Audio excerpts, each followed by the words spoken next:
Hello everyone आज video को आपण मानक स्वागत। तो पिलामाने वर्तमान उत्कल यूनिवर्सिटी जो मैंने बर्तमान 6th सेमेस्टर पढ़ुंट पिलामाने बड़ नोटिस आसिकी पहुँची जाइए। एग्जाम बहुत शीघ्र पिलामाने हवापाई जाऊँगी कही पिलामाने ना तुम मानकर 6th सेमेस्टर एग्जाम बहुत जल्दी करदेव। तो पिला देख तार नोटिस आसिकी पहुँची जाइए। तो देख पिलाने उत्कल यूनिवर्सिटी नोटिस देख form fill up notice 6th semester बर्तमान आसिकी पहुँच जाइए बोथ रेगुलर आउ बैक पिला दो पिला कौन देख ऑनलाइन फॉर्म फिलअप एंड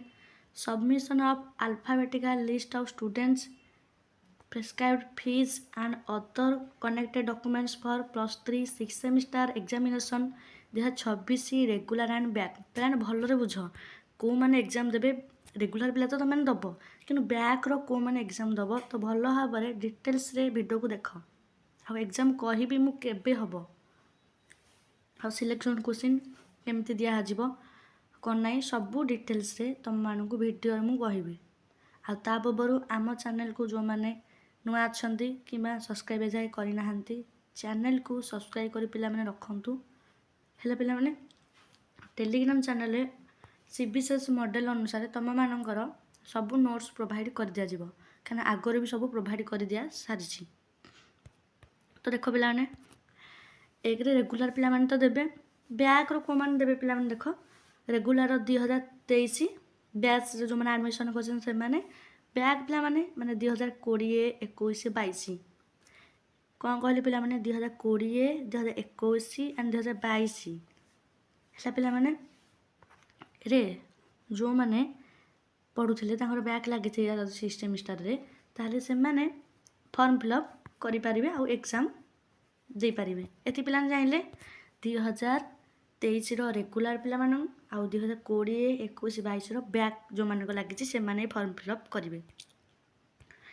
है पिला एति कथा तुम मानक देछि आर्ट्स साइंस कॉमर्स समस्त देख पिला ये गोटे कौन देछि टेंटेटिव डेट ऑफ एग्जामिनेशन पिला माने 6th semester tentative date examination देख केबे देछि प्रैक्टिकल और थ्योरी एग्जाम केबे तुम हम 30/3/2026 रु 13/4/2026 माने मार्च 30 रु पिला माने कौन कहले देख भलरे बुझ पिला माने मार्च 30 रु तुम मान पिला माने केबे एग्जाम हम ना 13/4 माने एप्रिल 13 भलरे बुझी पाइले मार्च 30 रु माने मार्च 30 रु 13/4 माने एप्रिल 13 तारीख भीतर तुम एग्जाम हो पाने से देखे टेंटेटिव डेट आ टेंटेटिव डेट जानते पे तुम से अनुसार ही एग्जाम हुए आ लेट भी हेनी कौन पाई पिला माने कारण तुम मानकर पुणी एग्जाम अच्छी PG तासर BD PG BD पिलाने एग्जाम अच्छी तो भल भाव में पिलाने पढ़ कारण एबेठू पिलाने पढ़ी नियो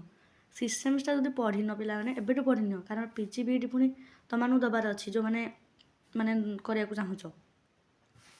एति गला पिलाने देखिया तुमने यहाँ फीस तुमने कॉलेज रे तुम पचारि पार कॉलेज रे पचार देकी तुमने केते कौन फीस रोचे जो मैंने प्रैक्टिकल से अधिक टे रईंस पिलानकर आर्ट्स पिला टे जो मैंने प्रैक्टिकल जो सब्जेक्ट अच्छी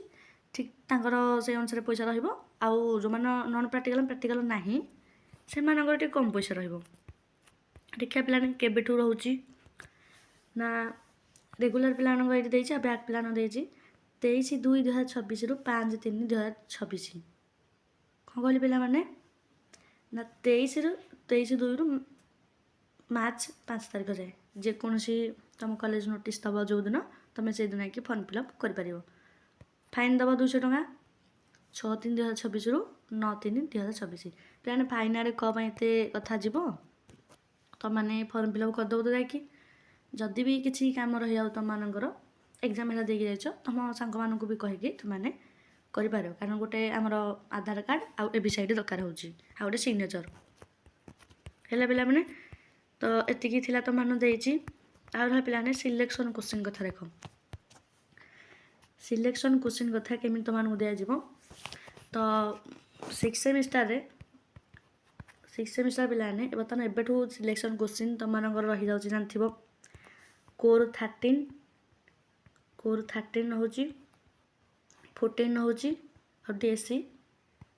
पिलाने कौन हूँ मैथ 3 आउ इथिक्स वैल्यू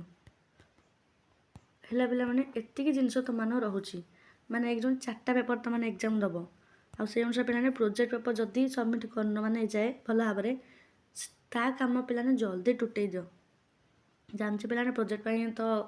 लगे निहाती मसे लगिज प्रोजेक्ट पछरे मसे लगिज तो से अनुसार रिसर्च पिक्चर जदि तुमने करें पूर्व वर्ष पिलाଙ୍କର जदि किसी खाता थी से खाता नहीं टाइपिंग करके कपी पेस्ट करके कले भी हम से तुम एचओडी पर निर्भर करे आ मो पाखे जी भी अच्छी प्रोजेक्ट पेपर आवेलेबल अच्छी जी मु कहदी मु टेलीग्राम रे सेंड करदेवी पिलाने एबेठू ही जदि पढ़ापढ़ी करन एबेठू ही पढ़ापढ़ी पिलाने कर कारण तुम मैंने पुणी जो मैंने जानते पीजी बीटी अधिकांश पिला पकेबे अधिकांश पिलाने पकेबे से अनुसार पिलाने पढ़ापढ़ी करके ही पकाओ आउ आ पीजी सिलेबस पिलाने टोटाल +3 तुम ऑनर्स पेपर जी अच्छी सिलेबस सबुतक पीजी सिलेबस आ बीडी तो सिलेबस तो मैंने जो मैंने पढ़ुं से मैंने जानते सिलेबस डाउनलोड कर पढ़ी पारे सिलेक्शन क्वेश्चन पे बहुत साइंस आ आर्ट्स थ्रो तुम मान प्रोभाइड करा कारण 3टा पेपर हो जाऊँ ना 13 14 आ डीएससी 3 इथिक्स वाले तो समस्त सेम तो दिह फिजिक्स केमिस्ट्री आ रहा बटानी जूलोजी इतिक पिलाने दिज्व आर्ट्स तुम दिज्व पॉलिटिकल साइंस आ रहा हिस्ट्री है पे मैंने political science history education economics है पे मैंने ओडिया ये सब्जेक्ट तुमको प्रोवाइड करा आ रहा गोटे गोटे पे रेजल्ट तुम बहुत शीघ्र आसो कारण बर्तमान सेकेंड सेमिस्टर रेजल्ट आग आसो देन तुम मानकर रेजल्ट बाहर कारण सेकेंड सेमिस्टर आग होता जाए आसनी रेजल्ट माने तुमर तो एबे आसार टोटाल चान्स ही ना कहीं कारण एग्जाम आग आग खाता रेखा माने सरी रेजल्ट बाहरनी तुम तो पछरे एबे बाहर केमी तो आसले मु अपडेट देवी तापर आग सेकेंड सेमिस्टर रेजल्ट आसार अच्छी 1 मंथ भितर देन तुम तो एग्जाम पूर्वर बाहरी जाए बाहरी जीव भी आ सब अपडेट पाइबापी आम टेलीग्राम चैनल तुम जॉइन हो जाओ से तुम सब अपडेट मिल जाओ।